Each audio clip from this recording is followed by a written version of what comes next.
Break के बाद आपका स्वागत है। आप देख रहे हैं दमदार 10। जंतर मंतर से शंभू बॉर्डर तक हंगामा हाई है। अब इस लड़ाई में प्रियंका गांधी भी कूद पड़ी हैं। प्रियंका गांधी ने कहा है कि छात्रों के भविष्य का सवाल है, छात्रों का दमन हो रहा है। देखिए, हम राहुल जी लगातार इस मुद्दे को उठा रहे हैं काफी समय से। ये कोई नया मुद्दा नहीं है, लेकिन इशू ये है कि ये बार बार हो रहा है और इस पे कोई कार्रवाई नहीं होती है। मुझे याद है जब मैं यूपी में काम कर रही थी तो जो पेपर लीक हो रहे थे वो एक दो जो एकदम जो नीचे वाले अधिकारी हैं उनको आपने अरेस्ट कर लिया या 2 दिनों के लिए रख लिया थाने में, उसके बाद बात वहीं पे रुक जाती है। किसी पर कार्रवाई नहीं हुई है, किसी पर कोई ठोस कार्रवाई नहीं हुई है। अब ये मुद्दा इतना ज्वलंत इसलिए है क्योंकि देश के युवा हैं ये, और ये समझ रहे हैं कि हमारे फ्यूचर, हमारे भविष्य के लिए क्या है। हमारे माँ बाप लोन लेकर मुश्किल से हमें पढ़ाते हैं, हम लोग स्ट्रगल कर रहे हैं। वो ये कह रहे हैं ना, वो कह रहे हैं कि हम स्ट्रगल कर रहे हैं, हमारे लिए इतना मुश्किल है। आप कोचिंग सेंटर्स को देखिए, मैंने बहुत सारे देखे, और कोचिंग सेंटर्स में जाइए और कोई भी माँ बाप जानता है, मतलब किसी भी लेवल का, किसी भी सोसाइटी में आप जानते होंगे आपके बच्चे जब पढ़ते हैं तो कितना टेंशन होता है, कितना जब एग्जाम होता है कितना टेंशन होता है। एज इट इज इतनी मुश्किल परिस्थिति है, ऊपर से आपने जॉब्स क्रिएट नहीं किए हैं इतने समय से, तो बच्चा अपने फ्यूचर को देख रहा है, कह रहा है कि मतलब मेरे फ्यूचर में फिर है क्या, मैं स्ट्रगल ही करते रहूं। मैं कह रही थी इंग्लिश में, मैं कह रही थी कि मैं कुछ ऐसे बच्चों से मिली थी जब मैं यूपी में काम कर रही थी, जो 26 साल के, 27 साल के, 28 साल के बच्चे कह रहे हैं हमारी तो शादी भी नहीं हो रही है, हम कुछ कर नहीं पा रहे हैं, हम इंतजार कर रहे हैं कि हमारी नियुक्ति की लिस्ट आएगी, पेपर लीक हो जाता है, हम एग्जाम देते हैं, कुछ पता नहीं चलता, उसके बाद फिर हम दोबारा देते हैं। तो मतलब ये एक बहुत ही जेन्युइन प्रॉब्लम है और इसको हल्के में कोई नहीं ले सकता। ये एक बहुत जेन्युइन प्रॉब्लम है। आज युवा बहुत ही दुखी है एक्चुअली। ये जो आप नाराजगी देख रहे हैं ये एक्चुअली दुख है कि हमारे फ्यूचर, हमारे भविष्य के बारे में कौन सोच रहा है। और इनकी सिंपल सी चीज है, आप प्रधानमंत्री हैं, आपकी जिम्मेदारी है, ये युवा हैं, हम सब इस सदन में रोज आते हैं। अब ना तो यहाँ पे आप चर्चा करना चाहते हैं, ना ऑपोजिशन को आप पॉइंट उठाने देते हैं, आप डिस्कस नहीं करना चाह रहे हैं। ये सदन है किसका? ये उन्हीं युवाओं का है ना जिसको आप रोक रहे हैं बाहर, जिन पर आप लाठीचार्ज कर रहे हैं, जिन पर आप आंसू गैस चला रहे हैं। ये तो मतलब ये सदन ही उनका है, हम सब यहाँ हैं, किसने हमें यहाँ रखा है? उन्होंने ये रखा है। तो उनकी बात तो सुन ले, उनकी बात तो सुन। Prime minister Modi anti youth है। बिल्कुल एंटी यूथ है। देखिए, एंटी यूथ है, एंटी गरीब है, एंटी किसान है। अब 12 साल हो गए, हम सब देख रहे हैं ना, किसान आंदोलन कर रहे हैं, आप उनपे दमन कर रहे हो, अब बच्चों पे दमन कर रहे हो। बच्चे हैं, सुन लीजिए इनकी बात, क्या होने जा रहा है। अगर इनकी बात शांति से सुन लें, आप मंत्री जी की जिम्मेदारी है, उनसे रिजाइन करवाइए। देखिए, एक जमाना था जब मंत्री जिम्मेदारी लेते थे।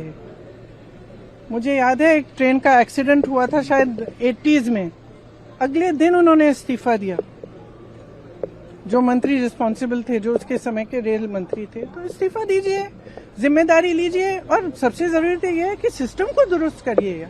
तो किसान भी पंजाब से आ रहे हैं दिल्ली महापंचायत के लिए इंडो यूएसडी। तो प्रियंका गांधी को आपने यहाँ पर सुना सज्जन जी, उन्होंने बहुत सारी बातें तो कही हैं। तो 2 चीज उन्होंने कहा कि मोदी एंटी यूथ है, एंटी किसान है। एंटी यूथ अभी हम प्रोटेस्ट देख रहे हैं जिसको बताया जा रहा है, और दूसरा हो गया किसानों ने अपना आंदोलन लगभग शुरू कर दिया क्योंकि शंभू बॉर्डर से तो ऐसी खबरें आ रही हैं। ये कांग्रेस क्या करना चाह रही है? नहीं, देखिए, ये फ्रेमिंग जरा फैक्ट चेक भी कर लीजिए। किसान आंदोलन, सज्जन जी मैं माफी चाहता हूँ, रोक रहा हूँ। इस वक्त किरेन रिजिजू एक प्रेस कॉन्फ्रेंस कर रहे हैं, सीधे आपको लिए चलते हैं। आज एनडीए पार्लियामेंट्री पार्टी का मंगल मिलन ट्यूसडे को जो मिलना होता है, आज सब मिला और प्रधानमंत्री जी ने सबको मार्गदर्शन भी दिया है। सबसे पहले आज मंगल मिलन में जो नए राज्यसभा सदस्य चुन के आए हैं उनका भी हमने जिक्र किया, उनको हमने शुभकामनाएं दी कि वो अच्छा काम करे संसद में। आदरणीय नितिन नवीन जी भी भारतीय जनता पार्टी का अध्यक्ष बनने के बाद राज्यसभा सदस्य बनकर के आज पहले बार मीटिंग में भाग लिया। मीटिंग बहुत अच्छी रही। आदरणीय प्रधानमंत्री जी ने कई महत्वपूर्ण मुद्दों पर इस मंगल मिलन में एनडीए पार्लियामेंट्री पार्टी को संबोधित किया, मार्गदर्शन दिया है। सबसे पहले आदरणीय प्रधानमंत्री नरेंद्र मोदी जी ने जो देश ने इस कुछ महीने के अंदर में जो सफलता प्राप्त किए हैं उनके बारे में जानकारी दिया है और कई देशों के साथ फ्री ट्रेड एग्रीमेंट किए हैं, उसका भी प्रधानमंत्री जी ने जानकारी दिया। फ्री ट्रेड एग्रीमेंट कई देशों के साथ भारत ने किया है, उस पर आदरणीय प्रधानमंत्री जी ने कहा है जितना भी फ्री ट्रेड एग्रीमेंट हुए हैं उसमें किसानों को लेकर के, किसानों का इंटरेस्ट, उसको प्राथमिकता देते हुए कोई नुकसान होने नहीं देंगे। किसी भी देश के साथ, किसी भी गुट के साथ फ्री ट्रेड एग्रीमेंट हुए हैं उसमें किसानों का हित को सबसे सर्वोच्च ध्यान दिया जाएगा और दिया गया है, इसलिए ये किसानों के हित में और देश हित में रहेगा। नीट के एग्जाम के बारे में आदरणीय प्रधानमंत्री जी ने कहा है कि जब पेपर लीक का खबर आए, तो ये बड़ी खबर आ रही है। मंगल मिलन बैठक में प्रधानमंत्री मोदी ने कहा है छात्रों के भविष्य के साथ बुरा नहीं होने देंगे और साथ साथ जो छात्र हैं, स्टूडेंट्स हैं, उनका भविष्य को नुकसान ना हो इसलिए री एग्जामिनेशन नीट का प्राथमिकता दिया गया और री एग्जामिनेशन को सक्सेसफुली, सफलतापूर्वक कंडक्ट किया गया और उसका रिजल्ट निकालने में कोई विलंब नहीं किया। तो दोबारा इस तरह का पेपर लीक ना हो इसके लिए सख्ती से कदम जो उठाया गया है, जिन्होंने पेपर लीक धंधे में जो लिप्त है, जो लोग दोषी पाए गए हैं, जिसको अरेस्ट किया गया है, उसको जेल में डाल करके प्रधानमंत्री जी ने ये अपील भी किया है कि उनका जो सजा है उसको सख्ती से सख्ती सजा कैसे दिया जाए, उसमें सारा टॉप क्लास के वकील लोग भी साथ दें ताकि जो पेपर लीक जैसे पाप काम किया है उन लोगों को घोर सख्त सजा मिले और आगे पेपर लीक नहीं होने के लिए सख्ती से जो कदम उठाया गया है उसके बारे में भी प्रधानमंत्री जी ने जानकारी दिया। और प्रधानमंत्री जी ने यह भी कहा कि पेपर लीक सिर्फ एक राज्य का मामला नहीं है, सिर्फ केंद्र सरकार का मामला नहीं, पूरा देश का हर एक राज्य में जहां जहां पेपर लीक करने में जो लोग लिप्त है, जो लोग इस धंधे में इन्वॉल्व है, जिन्होंने काम इस तरह का घिनौना किया है, पाप काम किया है, उनको सजा देने के लिए सब एकजुट होना चाहिए। ये कोई दलगत राजनीति का विषय नहीं है, ये देश का विषय है और युवाओं का भविष्य के साथ कोई खिलवाड़ नहीं होने के लिए और खिलवाड़ नहीं करने देने के लिए सख्ती से कदम भी उठाए, सजा भी दे दोषियों को और फिर फुल प्रूफ सिस्टम काम जो अभी कर रहे हैं उसमें भी सब मिल करके करें, इसको प्रधानमंत्री जी ने बल दिया है।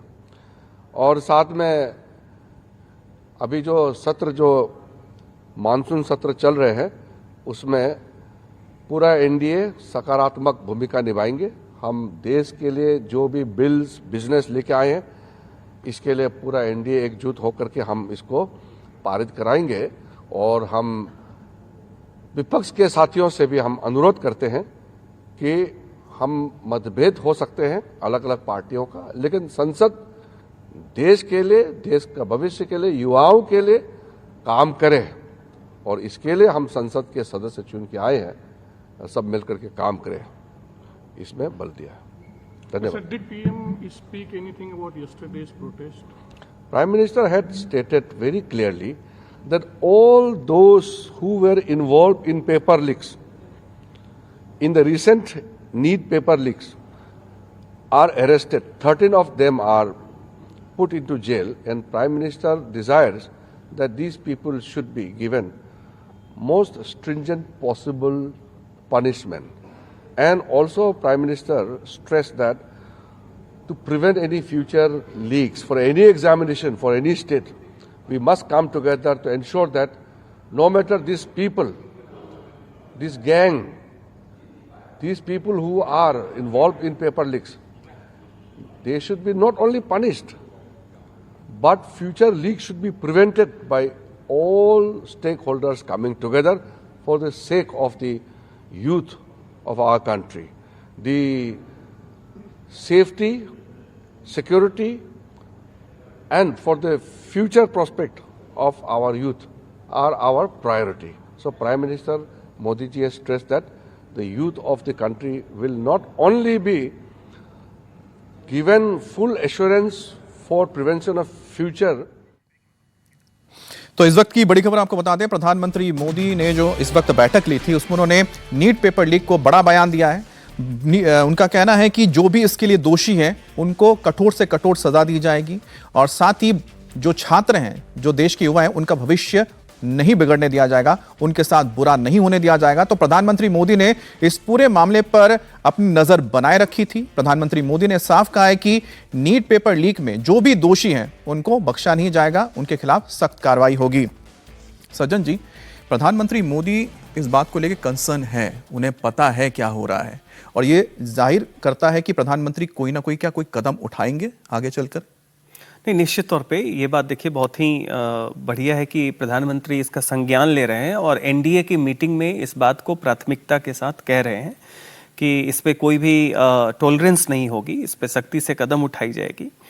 और निश्चित तौर पे ये एक विश्वास, जो ट्रस्ट डेफिसिट है छात्रों के बीच में और जिस तरीके से एग्ज़ाम को लेके एक अनिश्चितता, एक शंका पैदा हुई है उसके लिए। और जहां तक सरकार की छवि की बात है, इस पीढ़ी में एक प्रश्न चिन्ह लगा है तो प्रधानमंत्री के संज्ञान में है, तो उम्मीद हम लोग कर सकते हैं। चलिए थोड़ी और डिटेल ले लेते हैं। हमारे साथ इंडिया टीवी के पॉलिटिकल एडिटर देवेंद्र पराशर भी जुड़ गए हैं। देवेंद्र, प्रधानमंत्री मोदी ने बहुत बड़ा बयान दिया है और जो प्रधानमंत्री मोदी ने साफ कर दिया है कि जीरो टॉलरेंस है जो नीट पेपर लीक की तरह या पेपर लीक के किसी भी इस तरह के कांड में शामिल होंगे। या बिल्कुल निश्चित तौर पे, और इस संदर्भ में उन्होंने ये बताया कि किस प्रकार से 13 लोगों को गिरफ्तार किया गया है और इनके खिलाफ धुरंधर वकील खड़े होने चाहिए, इनको कड़ी से कड़ी सजा दिलाई जानी चाहिए। साथ ही उन्होंने ये बताया कि छात्रों को तकलीफ हुई लेकिन उसके बाद राज्य सरकारों के साथ मिलकर सफलतापूर्वक नीट का एग्जाम कराया गया है। पीएम ने यह भी कहा कि छात्रों को गुमराह करना आसान है लेकिन सही रास्ता दिखाना मुश्किल, क्योंकि बहुत कोमल मन होता है छात्रों का और उस लिहाज से जो गिरोह बने हुए हैं उन पर भी पीएम ने अटैक किया। गिरोह समझा सकता है कि जो पेपर लीक कराते हैं उनको लेकर। तो ओवरऑल इस पीएम के संबोधन को देखें तो पीएम ने स्पेस में जो डेवलपमेंट हो रहा है, स्पेस में भारत ने जो उपलब्धि हासिल की है, भारत के स्टार्टअप ने जो उपलब्धि हासिल की है उसका जिक्र करते हुए फिर उसमें बात आगे बढ़ाते हुए फिर नीट को लेकर विस्तार से बोला। पीएम ने राहुल गांधी का नाम लिए बिना एक व्यंग्य भी किया कि आज के युवा, जैसे स्पेस में जो स्पेस की कंपनी के एवरेज उम्र है जिसके बारे में पीएम ने कल भी बोला था कि तकरीबन 28 वर्ष है, ऐसे युवा जब 56 साल के होंगे तो सोचिए देश के लिए कितना कुछ अच्छा कर चुके होंगे। तो ओवरऑल अगर आप देखें तो प्रधानमंत्री के लिहाज से निश्चित तौर पे बहुत बड़ा बयान, और नीट को लेकर सीधे सीधे उन्होंने ये कहा है कि छात्रों को तकलीफ नहीं होने देंगे और जो दोषी हैं उनके खिलाफ कठोर कार्रवाई होगी और आगे बहुत अच्छी व्यवस्था हो, इसके लिए लगातार काम किया जा रहा है। देवेंद्र, प्रधानमंत्री मोदी जब भी कोई बात रखते हैं तो काफी दूरगामी होती है, तो क्या उनका संकेत किस तरफ है? क्योंकि अगर इसका मतलब साफ है कि कुछ ना कुछ उन्होंने तैयारी कर ली होगी पेपर लीक के मुद्दे को लेकर।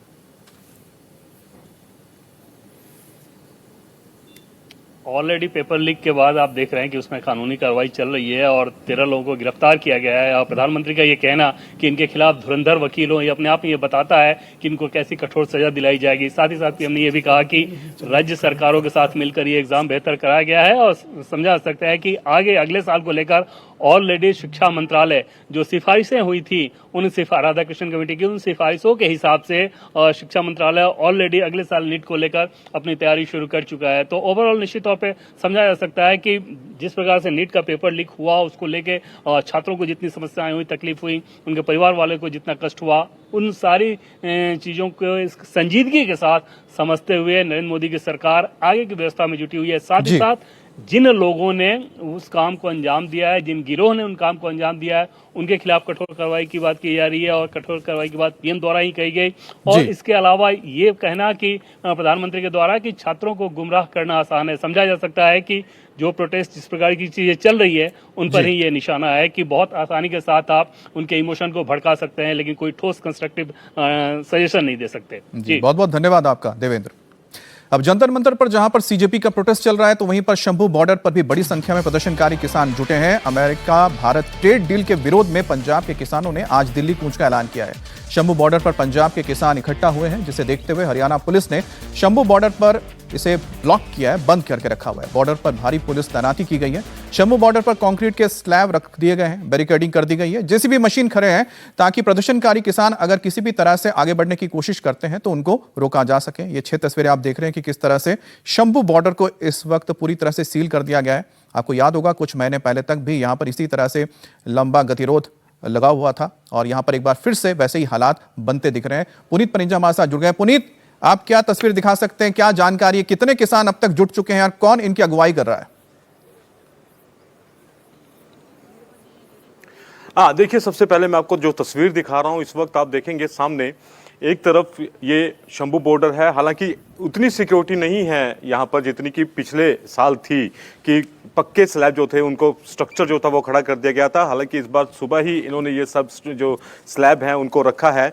ये सामने आप किसान देख रहे हैं, ये बिल्कुल आप जो तस्वीर देख रहे हैं इस समय ये किसान है जो पंधेर ग्रुप के साथ जो है जो किसान मजदूर एकता यूनियन है उसकी अगुवाई के तले यहाँ पर पहुंचे हैं। उसके अलावा किसान एकता की तरफ से भी कुछ किसान यहाँ पर पहुंचे हैं और ये सिर्फ एक छोटा सा समूह है जो कि बिल्कुल बैरिकेड के थोड़ी सी दूरी पर खड़ा है, क्योंकि अभी थोड़ी देर पहले अनाउंसमेंट की गई थी यहाँ पर कि धारा 163 जो है बीएनएस की वो लगाई गई है, लिहाजा 100 मीटर दूर जो है वो किसान खड़े हो जाएं। तो जो किसान थे वो 100 मीटर दूर खुद ही चले गए और इस बार जो है 100 बसों के करीब, क्योंकि ट्रैक्टर ट्रॉली जो है वो इस बार किसान लेकर नहीं पहुंचे हैं, 100 बसें जो हैं उसमें करीब और कुछ निजी वाहन हैं उनमें सवार होकर किसान यहाँ पर आए हैं। और पंधेर ने थोड़ी देर पहले जो स्वर्ण सिंह पंधेर हैं जो अध्यक्ष हैं उनकी तरफ से ये कहा गया कि यहाँ पर हम लोग सिर्फ जो पंचायत है महापंचायत उसमें हम हिस्सा लेने के लिए जा रहे थे, तो हमने शाम को वापस आना था, लिहाजा हम सिर्फ शांतिपूर्ण यहाँ पर अपना जो पक्ष है वो रखेंगे। फिलहाल थोड़ी ही दूरी पर अगर मैं कोशिश करूँ यहाँ से तस्वीर दिखाने की तो सामने आपको ये बसों की कतारें जो हैं वो नजर आएंगी। ये एक फ्लाईओवर है और फ्लाईओवर से आप देखेंगे तो आपकी ये जिस बसों में सवार होकर किसान आए हैं ये आप देख सकते हैं, ये तमाम बसें हैं जिसमें किसान जो हैं वो सवार होकर यहाँ पर पहुंचे हैं। ये फ्लाईओवर पर खड़ी हैं और उसके नीचे ही पूरा एक किसान जो है वो एक मंच लगाया है उन्होंने, वहीं पर वो भाषणबाजी कर रहे हैं। एक टेम्परेरी जीप के ऊपर स्पीकर रखा हुआ है जिसके ऊपर वो भाषणबाजी कर रहे हैं। तो हम तक पुनीत ने तस्वीरें पहुंचा दी है। फिलहाल ताजा तस्वीरें आप देख रहे थे शंभू बॉर्डर की, जहां पर बड़ी तादाद में किसान पहुंचे हैं लेकिन उनको यहाँ पर रोका गया है। अजीत जी, अब से थोड़ी देर पहले हमने जो बयान सुनवाया था तो यहाँ पर प्रियंका गांधी वाड्रा कह रही थी कि मोदी एंटी किसान है, किसानों के खिलाफ हैं, और हम देख रहे हैं कि पंजाब से एक बार फिर से किसानों का जत्था दिल्ली की ओर है। क्या इसका सारा का सारा लिंक 2027 के चुनाव से जोड़ सकते हैं? बिल्कुल चुनाव से ही जोड़ सकते हैं, क्योंकि अभी तक तो जो डील हुई नहीं है, जो जिस फ्री ट्रेड एग्रीमेंट का विरोध करने के लिए इंटरिम डील होनी है, अभी वो डील भी पूरी नहीं होनी है, इंटरिम डील होनी है और अभी सिर्फ उस डील का फ्रेमवर्क तय हुआ है, बातचीत, और उस फ्रेमवर्क पर बातचीत अभी चल रही है। माना जा रहा है कि चीजें ज्यादातर तय हो गई हैं लेकिन उस फ्रेमवर्क पर तय हुई है और इंटरिम डील होनी है। तो उस इंटरिम डील को जिसकी तस्वीर अभी सामने नहीं आई है पूरी तरह से, उसके विरोध में देश बचाओ मोर्चा बने और आंदोलन की तैयारी हो, दिल्ली मार्च हो, ये निश्चित रूप से आप इसको ऑर्गेनिक नहीं कह सकते, ये कहीं ना कहीं से प्रायोजित है, जो जिसका मतलब चुनाव से डायरेक्टली जुड़ा हुआ है। डील क्या फ्रेमवर्क सामने आ गया है, इंटरिम डील हो जाती, उसके बाद आपको लगता कि इसमें आपके विरोध की बातें हैं, आपको नुकसान होने की बातें हैं, तो आप आंदोलन करें, एकदम लोकतंत्र में उसकी पूरी इजाजत होती है। और जिस डेयरी सेक्टर को लेकर के, एग्रीकल्चर सेक्टर को लेकर के सवाल उठाए जा रहे हैं कि ये फ्रेमवर्क में चीजें हैं, वो अभी फाइनल नहीं हुई हैं। और प्रधानमंत्री ने जब कहा हुआ है, पहले भी कहा है कई बार, कि किसानों के और पशुपालकों के हितों के साथ कोई समझौता नहीं किया जाएगा।